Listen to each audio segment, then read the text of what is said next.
Então, por que o setor do Vasco ofensivo ficou engessado? Por que criou pouco? Por que as melhores oportunidades do Vasco saíram do pé do Jair? Justamente porque esses dois jogadores não conseguiram de forma alguma algum tipo de jogada mais efetiva, algum tipo de associação. E aí, cara, eu vou falar do Verratti à parte, mas obviamente, gente, se o Verratti fosse um jogador, e eu já falei isso aqui diversas vezes, se o Verratti fosse um jogador impecável com a bola no pé, se ele fosse um grande jogador com a bola no pé, ele não estaria no Vasco da Gama. O Verratti estaria na Europa. Se ele fosse um jogador com refino técnico para ficar dando sequência em jogada o tempo inteiro, ele estaria na Europa, porque ele seria um 9 completo. Ele seria um 9 que sabe cabecear como ninguém, ele seria um 9 que finaliza de primeira como ninguém, ele seria um 9 que se posiciona como ninguém, e ele ainda seria um 9 que ainda sabe jogar fora da área. Aí você quer um 9 completo. E o Verratti não é um 9 completo, porque esse tipo de 9 completo, ele tá na Europa. Ou ele tá na Europa, ou ele tá aqui nos times que tem maior investimento no Brasil. Quem é um 9 completo na minha visão, e que mesmo assim tá aqui também, é o Pedro. O Pedro é um cara que é um 9 completo. Tá machucado e tudo mais, mas ele é um 9 completo. Ele sai da área, ele tecnicamente é muito bom, ele dá sequência nas jogadas. Esse não é o estilo de jogo do Verratti. Aliás, vou te falar, é tão bizarro o grupinho que baba pra criticar o Verratti, que se ele fizer 45 minutos ruins, vai ter gente falando mal já. Inclusive, eu tenho certeza que teve gente que não comemorou muito hoje na torcida do Vasco só porque foi o Verratti que salvou. Só pra ter o gosto e o prazer de falar assim: tá vendo? Eu tenho razão. O Verratti não dá sequência em nenhuma jogada. O Verratti não ajuda o Vasco em nada. E tá o Verratti com 5 gols em 4 jogos. Eu quero saber até quando essa galera vai ter a coragem de continuar criticando o único jogador que nunca se esconde. O único jogador que decide jogos após jogos do Vasco da Gama. O único jogador que a todo momento tá lá pra salvar a pele de um time completamente limitado desde o ano passado. E hoje, apesar de eu não achar que o Vasco é um time limitado, hoje o Vasco errou muito. Muito. Diversas oportunidades que foram criadas pelas beiradas de campo e os cruzamentos eram tortos, os cruzamentos eram fortes demais. O Vasco errou escanteio. Felipe Coutinho bateu escanteio, só teve um escanteio que ele bateu decentemente, que foi na cabeçada do Jair. O Payet também, todos os escanteios que ele bateu foram ruins. O jogador que pra mim cruza melhor e não bate escanteio, que é o Lucas Piton. Na primeira oportunidade que o Lucas Piton teve de bater um escanteio no jogo, ele bateu na cabeça do Verratti. Inclusive teve uma bola parada do Felipe Coutinho, que ele bate lá do lado direito, a falta, que ele tenta cruzar na área. Aquela posição ali é pra canhoto, cara. O Lucas Piton sempre treinou bola parada. Ele sempre treinou falta. Desde a época que o Vasco era que o Nenê era do Vasco ainda. Por que o Lucas Piton não bate as bolas paradas? Por que o Lucas Piton, que é o melhor cruzador do Vasco e um dos melhores cruzadores do futebol brasileiro, por que ele não tá batendo essa bola parada lateralizada? Então assim, cara, são coisas que tem que melhorar, que tem que acertar, que fazem parte do jogo, que é completamente normal. E o Vasco teve muita dificuldade. Aí logo depois saiu o primeiro gol do Volta Redonda no segundo tempo. O João Vitor, que, repito, tinha feito uma partida impecável no primeiro tempo. O João Vitor, que em muitos momentos conseguiu cortar momentos importantes na partida, lances importantes do Volta Redonda, e que até mesmo depois do gol contra que ele fez, ele continuou jogando bem. Mas ele, por uma infelicidade, acabou colocando aquela bola ali pra dentro. O Léo Jardim não esperava aquele corte dele e ele foi infeliz no lance. Assim como foi muito infeliz também no lance o Lucas Oliveira, que deu uma assistência. Eu acho até que o lance do Lucas Oliveira é pior do que o do João Vitor, porque o João Vitor ainda corta, é uma infelicidade. Infelizmente o Léo Jardim estava um pouco fora do gol. Agora o Lucas Oliveira não, ele estava inteiro na jogada. Ele poderia ter cortado de canhota ou ter tirado decentemente com a direita. Eu acho que aquele corte ali era com a canhota. E ele tira tão mal, o erro é tão tosco, que o Léo Jardim não sai a tempo. E aí o jogador do Volta Redonda acaba saindo na cara do gol. Mas voltando um pouco para o primeiro tempo, eu acho que disparadamente o Jair foi o cara mais lúcido. Ele acha o passe para o Tietê, dá aquela finalização no primeiro tempo, que foi a melhor chance do Vasco, assim como a cabeçada do próprio Jair. E ele foi o cara que eu salvo aí desse primeiro tempo, além também, na minha visão, do Paulo Henrique, também fez uma boa partida. E aí no segundo tempo, como eu falei aqui, o cara ele demorou a mexer. E ele demorou a mexer, obviamente porque o jogo foi um pouco condicionado ali. O Jair sofreu o pênalti no segundo tempo, o Verratti empata, o Vasco cresce na partida. E aí deu aquela demorada, né? Aquela espera, ó, vou segurar aqui porque o time cresceu de ímpeto, o time tá com a disposição depois de ter feito o gol. Agora, assim que o Vasco toma o gol, já era pra ter mexido, instantaneamente. O ponto a partir do momento que ele mexe e que ele demora um pouquinho na minha visão, o Vasco bagunça um pouco mais. Olha, não consigo te responder isso, né? Eu sou muito do jogo a jogo, o jogo do Volta Redonda acabou agora. Agora na viagem, conversando com os auxiliares ali, eu já começo a esboçar para que segunda-feira todos já saibam quem vão ser os titulares.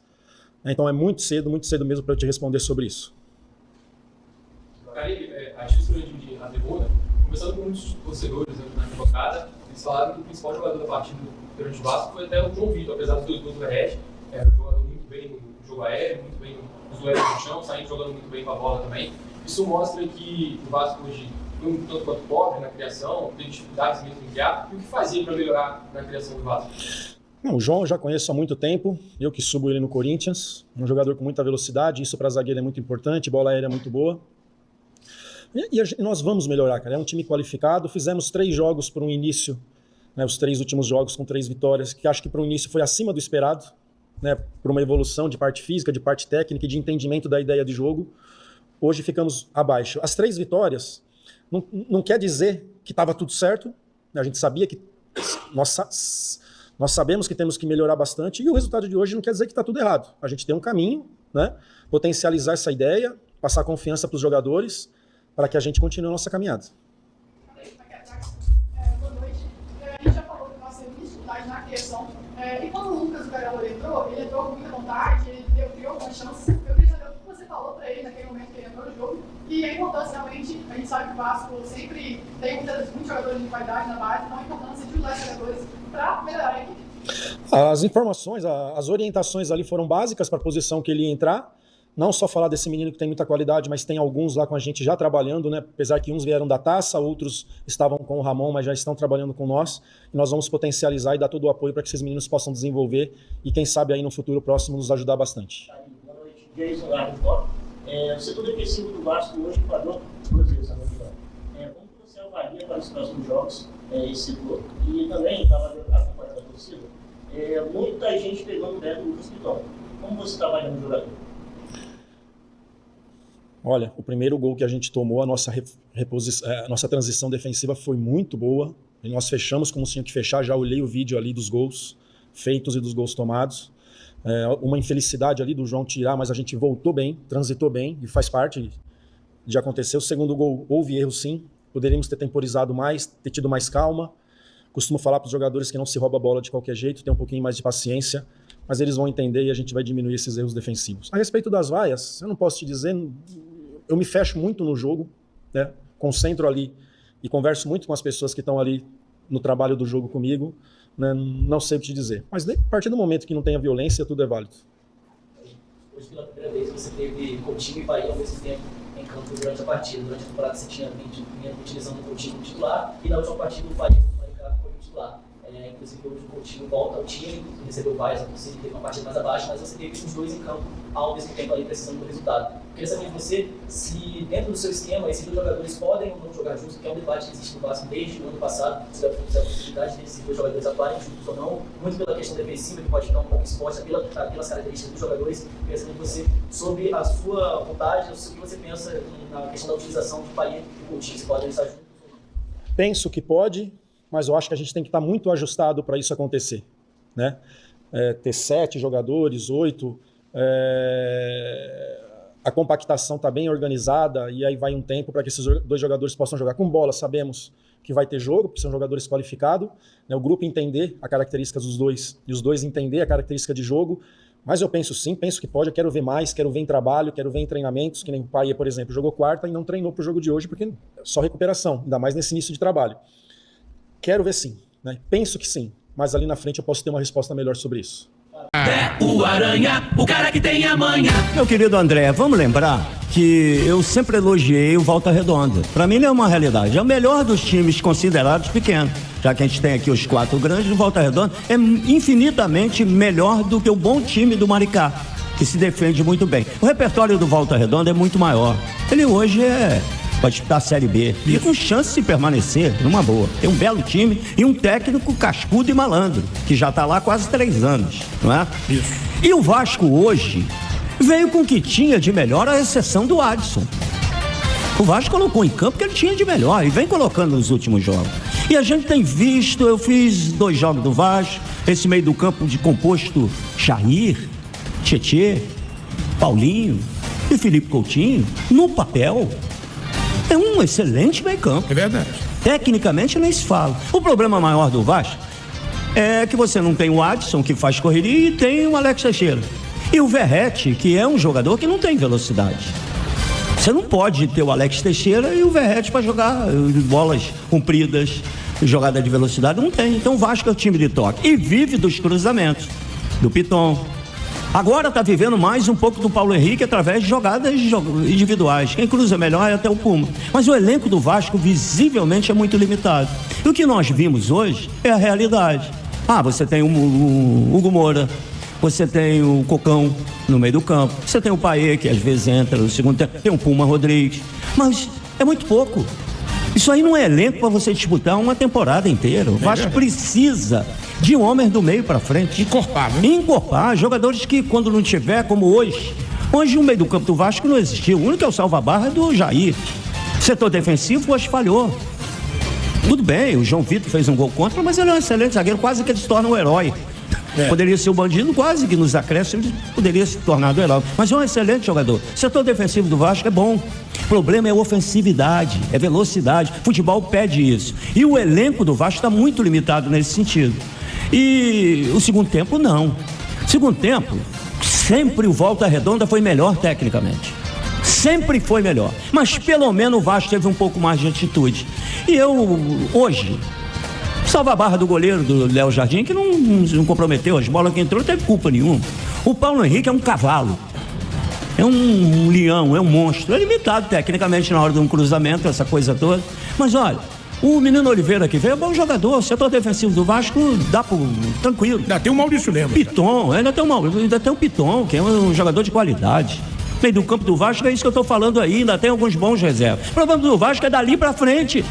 Na hora de criar, na hora da velocidade, na hora de mudar a perspectiva do jogo, o Vasco não tem, ele só tem o Verratti e o resto. São Verratti. Olha, em momento nenhum do jogo hoje vai coisa feia. O Vasco sempre esteve perdendo. E é curioso o futebol, né? O Piton praticamente quase tomou a bola do Paê na cobrança de escanteio. Porque quando o Paê está em campo, é ele que cobra tudo. E ele cobrou 3 escanteios no jogo de hoje, todos muito mal. E nesse lance, aos 48 minutos, ele praticamente quase que tomou a bola o Paê estava encaminhando, ele foi na frente, correu, pegou a bola e foi, aí o Paê E a cobrança foi perfeita, cara. Numa dupla de zagueiro do Volta Redonda, eu não sabia quem eu ia escolher como melhor em campo, porque não erraram nada. E isso é difícil no futebol. E o Verratti subiu entre esses dois aí, que são altíssimos, e cabeceou quase que um chute. Ele se posiciona muito bem, e cabeceia muito bem. Me lembra? E ele vai buscar um empate que eu considero imerecido, não é bem o caso. Injusto também não, porque o futebol não tem justiça. Pelo Verratti, muito merecido. Pelo Volta Redonda, não. O Volta Redonda, tecnicamente, foi melhor. Mas e daí? Futebol é assim, né? E por muito pouco, o João Vitor não faz outra lambança, que ele fez o gol contra ele voluntariamente. Quase que ele fez um pênalti. Aos 51 minutos, bobo, fez uma falta boa, só que estavam uns 2 dedos fora da linha, no bico da área. Houve a cobrança e o Vasco teve um ataque.